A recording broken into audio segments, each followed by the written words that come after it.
Hi everybody and welcome back to Lost Genre Reddit Stories. This post is from the subreddit Relationships and it's by user Kimmy --. My 25 female boyfriend, 21 male of 2 years, hasn't been home in 36 hours. I don't know where he is now, but I do know he gambled away all our money last night. What do you guys think I should do? Hello, please excuse any formatting issues or spelling mistakes. I'm on my phone.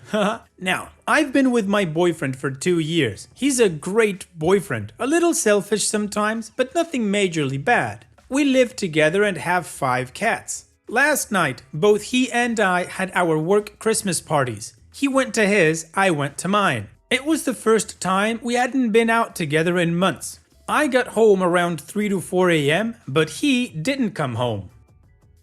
Now, he doesn't own a mobile phone, refuses to get one, and I have no way of contacting him. Around 2 p.m. this afternoon, he finally messaged me and told me he was going to stay out. I told him I didn't like being kept in the dark, so I asked what time he thought he'd be home and he said he wasn't sure. No biggie, I asked him to keep me in the loop and he said he would message me this evening to let me know where he is at. That was 8 hours ago and I haven't heard from him since. He has his bank app on my phone, so I decided to open it up and have a look to give me some indication as to where he might be. He allows me to look into his bank account, so it's not snooping. We share funds, etc. At the start of last night, he had over $500 in his account. Now he has 70 cents. He took out $300 at the casino and spent another $150 on a hotel at 5 a.m. I don't really know why he would stay in a hotel. I mean, he and I live pretty close to the city, like a 10-minute drive. It would be much cheaper for him to catch a taxi than to spend so much in a hotel. But he was drunk, so maybe he didn't think clearly. I'm not that mad about the money thing, but I am a bit concerned because that money was supposed to hold us over until my next payday, which is coming Wednesday. We're currently living paycheck to paycheck, just getting out of some financial struggle, but we're doing okay.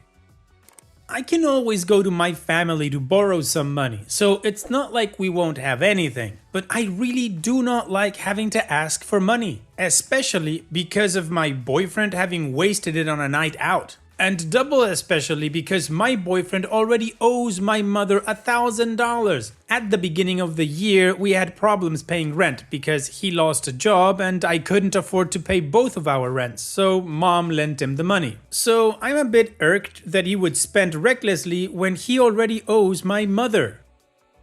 I'm not really sure what to say to him when he comes home. I don't really like being left in the dark, but I don't think he'll take me seriously. If I get angry at him, he won't listen, so I'm just not really sure how to approach the situation. I have no way of contacting him, so I do have to wait until he returns home. Well, OP, I think you're focusing on the wrong thing. I don't think you should be focusing on how to confront him about this situation. I think you should be thinking of, is this relationship something you still want to be a part of? I mean, your boyfriend clearly has no respect for you. And the whole hotel thing really doesn't look good and kind of infers that he was cheating. I mean, honestly, who spends $150 on a hotel and checks in at 5 a.m. after a night of gambling and partying? And if he was tired, he could have definitely taken a taxi like you said and it would have been a lot cheaper to just go home and sleep in your bed. But no, he checked in at 5 a.m. So to me, those are already 2 huge red flags. But on top of that, he gambled away the money he was supposed to use to pay rent for the both of you. From what I understand, you guys live together and you both are splitting the rent. But he decided to be irresponsible and just gamble that money away. Now, just for the sake of argument, let's imagine that these $300 weren't for rent, that he already did pay that. He still owes your mom money, so he should be paying her before going out on a spending spree like this one. So yeah, OP, in my opinion, this is not a confrontation that you need to ask him to buckle down or something like that. I mean, he's a grown man. He's responsible for his actions. I think the question is, do you want to be a part of this relationship? In my opinion, you shouldn't. And what do you guys think about this whole situation? What would you do if you were in OP's shoes? Let me know in the comment section. And now let's move on to the community comments to see what they said. Endoparasitic name says, hotel? When you are 15 minutes away? When you are both paycheck to paycheck and can't afford $150 hotel stays? That screams major sketch. Please, whatever you do, do not have unprotected sex with him until he has had an STI or STD screening. I don't care what he says or how much he declares he didn't do anything. Do not risk your health over a guy who clearly didn't give a crap about you. A man who cares about his partner does not leave her in the dark like this. He does not spend all of their funds on a crazy night out. He doesn't disrespect her like this. And Opie responds, your last paragraph was very eye-opening and very hurtful at the same time. It's very hard to accept, but you're very right. Sad face. Deleted says, you say he's usually great, but the fact that you expect him not to take your concerns seriously after losing contact with you this long, blowing all his money, and getting a hotel when he already owes your mom quite a bit of money is concerning. What and who was the hotel for? Was he drinking? It's unlikely that he would spend money on a hotel just to have a place to crash when you're nearby. He could have called you to pick him up or gotten a cab for much cheaper. This is the thing that would concern me most. And Opie responds, yeah, that's what is concerning me a lot too, but I don't want to jump to a conclusion about that straight away. DCA user says, he can be a sweet guy but still financially irresponsible. Find out what happened last night, and if it was gambling or drunkenness, you need to break up. The gambling often gets worse after marriage when there's additional stress. It has kids. He needs help. You need therapy alone to learn why you're okay being with a financially irresponsible guy.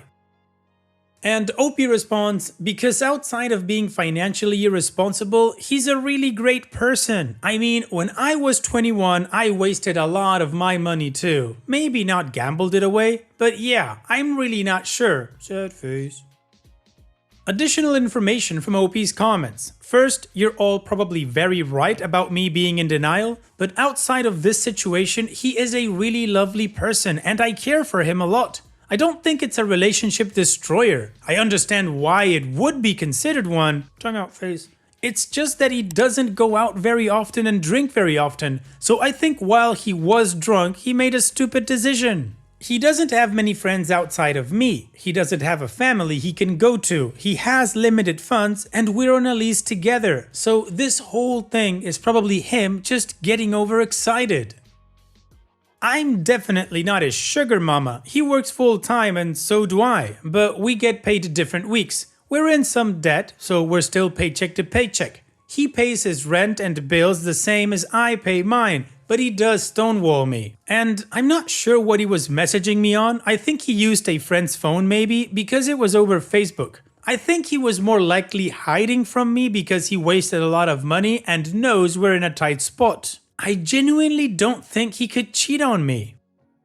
He's been cheated on with his ex and best friend at the time, so I don't imagine he could do the same to someone else. And I've never worried about him cheating before. I think the lack of communication and financial irresponsibility is the issue here. I love my boyfriend, but I think he doesn't feel the same, which is hard to swallow. Sad face. Anyway, my problem is that I don't know how to approach him to show how serious what he did was, but I still want to hear from him before jumping to conclusions. And he didn't steal from me. We don't have a joint account. He just has his bank app on my phone. We have separate bank accounts. We just use each other's money if needed. Usually, we have discussions about what we're going to spend our money on. So it's his money. He didn't take it out of my bank account. Outside of being financially responsible, he's a great person. And I don't think he has a gambling addiction. The last time he went out was months ago, so I don't know if going crazy one night equals being addicted. At this point, I'm not fussed if the relationship ends or not. I'm just scared because no one knows where he is. But yes, I understand I'm not in a healthy relationship. I'm just not usually a very confrontational person. Alright, well, in different ways the community was raising the red flags regarding Opie's boyfriend, and Opie agrees that she's in denial and that she doesn't care about the relationship now, she just doesn't know where he is. So it's time that we move on with the update to see how this story ends, but of course before that, here's another one of my playlists for you to enjoy after this video. Now let's move on to that update. Hey relationships, it has not been the most fun weekend, I'll tell you that. Anyway, it got to the point where he was missing for 3 days. I called the police to file a missing persons report because at this point I did fear maybe he had been hurt or lost somewhere. I wasn't even fussed about the money he had gambled, all I cared about was his well-being. I also made a post on Facebook asking if anyone had seen him over the weekend. It got a fair amount of traction and I believe it found its way to him. About an hour or so after making the Facebook post, he walked into the apartment. I got up and ran to him, but he pushed me away and said, "Don't touch me." Then he suddenly started packing his things and I asked him where he had been, but he refused to answer. I kept asking what he had been up to, why he didn't contact me, and he told me I was a psycho for making the Facebook post and that he didn't love me anymore. I couldn't believe it. Did he expect me to just sit around and assumed he'd be okay? Anyway, he broke up with me and left. However, just before he left, he asked if I could return a gift he gave me a few days back. He wanted to return it because he had no money. Haha, I said no. Anyway, I don't know if he cheated, and to be honest, I'm not very fussed about it. I should have realized a lot earlier how cold of a person he is. And how blind I've been for 2 years. I understand at 21 wanting to go out and party and not be in a relationship, but no idea why he had to go and ghost me for just about 3 days. I don't think I deserved that. However, the funny part is that he kind of screwed himself over a little. He blew all his money out over the weekend, doesn't get paid for almost 2 weeks, and rent is due in 10 days. He decided to move back to his grandparents. However, his name is on the lease, so he'll have to continue paying his part of the rent until he finds someone to take over or until the lease runs out. He also owes my mother $1,000, so she plans to take him to small claims to get that. My mom will not let him get away with that, especially after what he did to me. She's angrier than me about the whole situation. And I won't be messed up financially. I have a higher paying job than him and we were in a bad financial spot because I was helping him pay off debts. I know, very stupid. Yes. I also already have another person that lives in this house. She has been living here for 6 months and the two of us can cover the rent independently. But I still want to make him pay, as I said. If he doesn't, it just makes things a little more tight. She and I have started looking for other places more in our price range though. I've spoken to lawyers in my family about what I can do, and they've advised that if he doesn't pay his side of the rent, I'd have to take him to a VCAT, Victorian Civil and Admin Tribunal. With all of that being said, I don't have any of my own personal debts that I need to pay off, and I don't have him draining my money anymore, so it might be a bit difficult in the beginning, but I don't think it'll be too bad for a long time. Lastly, he has to travel 2.5 hours to work each day instead of 30 minutes from our apartment. You'd think the boy would set himself up a little, but apparently not. All of you who commented were correct, but I was too far in denial and blind to accept it. When you look at someone through rose-colored glasses, all the red flags just look like flags. On the bright side, now I can actually save my own money as I don't have to worry about supporting him as much and I can just focus on myself. Really, the last 2 years have been all about him. But as my family has been telling me, in the grand scheme, 2 years is not a long time. Smiley face. Thank you for the tough love. I appreciate it. I will be fine. I think he's hurt himself more in the long run than he has hurt me tonight. I have an amazing support system behind me from both my family and friends. I think I'm going to be much better off from now on. Well, OP, I'm gonna call it a positive update in the making. Hopefully your mom can take him to small claims and you make him pay for rent. Yeah. Also, as you say, OP, without him in your books, your financial situation should get a lot better. So here's wishing you the best in the future, OP. Thank you so much for sharing and take care. Now let's finish this video with a mood booster post. This post is from the subreddit Malicious Compliance and it's by user Zigzag1987. My dad told me to just walk home, so I did. A long time ago, in the faraway year of 1999, I was a young 11-year-old boy finishing my last year of elementary school. Right before my birthday, which was in May, my parents called the family together for a meeting. They told us my mom had gotten a new job and we would need to move. We weren't moving too far away, only about an hour, but that still meant moving away from my friends and going to a completely different middle school than the one I thought I'd be going to. Elementary school wrapped up and we moved to our new house in early July. In August, my parents and I got to take a tour of the school and meet the principal and some of the teachers. That was when we learned that there weren't any buses that passed our new neighborhood. It was actually close to the school, so that meant I would be walking to and from there every day. My parents weren't too thrilled about this, but it was only a 15 to 20 minute walk and there was a path, so they came around on the idea pretty quickly. At the time, both of my parents worked full-time 5 days a week. My mom worked Monday through Friday and my dad worked Monday through Thursday and Saturday. Trust me, this is relevant. Since my older sister was away in college full-time and they didn't trust me and my brother alone, my parents found a babysitter to be there when my brother and I would get home and watch us until my parents got home. My brother was 2 years younger than me and in the local elementary school.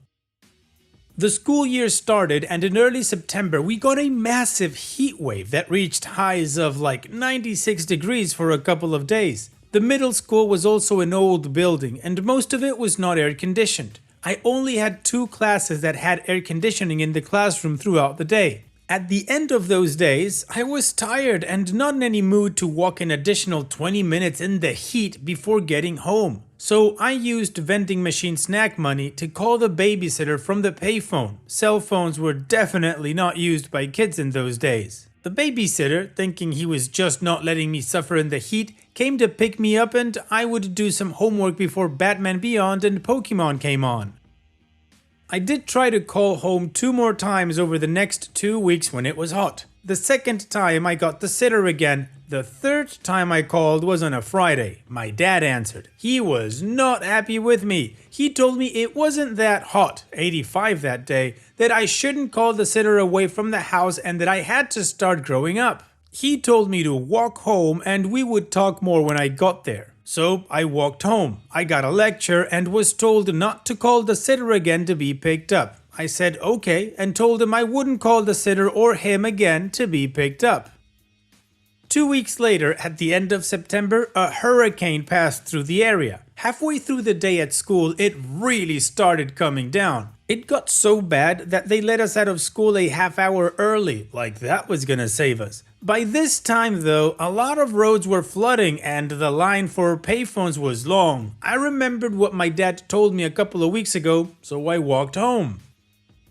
It took me almost 30 minutes to walk home from school that day and I was drenched by the time I got home. The rain was coming down so hard that I couldn't see more than 5 feet in front of me. The roads were so flooded that the only way to drive in was a car that had 4-wheel drive. When I got home, both my parents, mom out of work early due to the storm, were there panicking because they hadn't heard from either the school or me. I just walked in through our garage, soaking wet, and said, "Hi mom, hi dad, I'm home." After they got over the initial shock and relief of seeing me home, my parents and I had this conversation.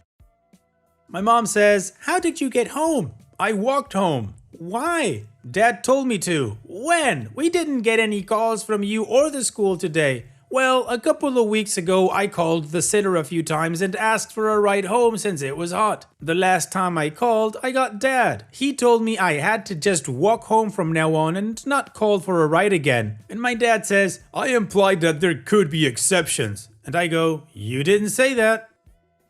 My mom turned on my dad and just told me to dry myself off and put my wet clothes in the dryer. I was drying myself off and I could hear them arguing. It was louder than the rain. When I was done and put my clothes in the dryer, my parents talked to me and told me I was allowed to call home, but only for emergencies. The next day, Saturday, my dad took me out to Blockbuster and I was told I could rent up to 5 movies for myself. He also paid for pizza that night and I got a whole pepperoni pizza for myself. The pizza lasted 2 days and no one else was allowed to touch it. My dad never lived that down. Good times. Well, OP, you were just following the instructions you were told, and by doing so, you were able to change those instructions. Good for you, OP, and thanks for sharing. And that's it for today's video. Thank you so much for taking the time to watch it. Now, if you've gotten to this point in the video, I assume that you like these stories that I'm reading out, so here are a couple more that you might enjoy. And if you don't have any time to watch another story right now, save it for later, and also, don't forget to hit that subscribe button.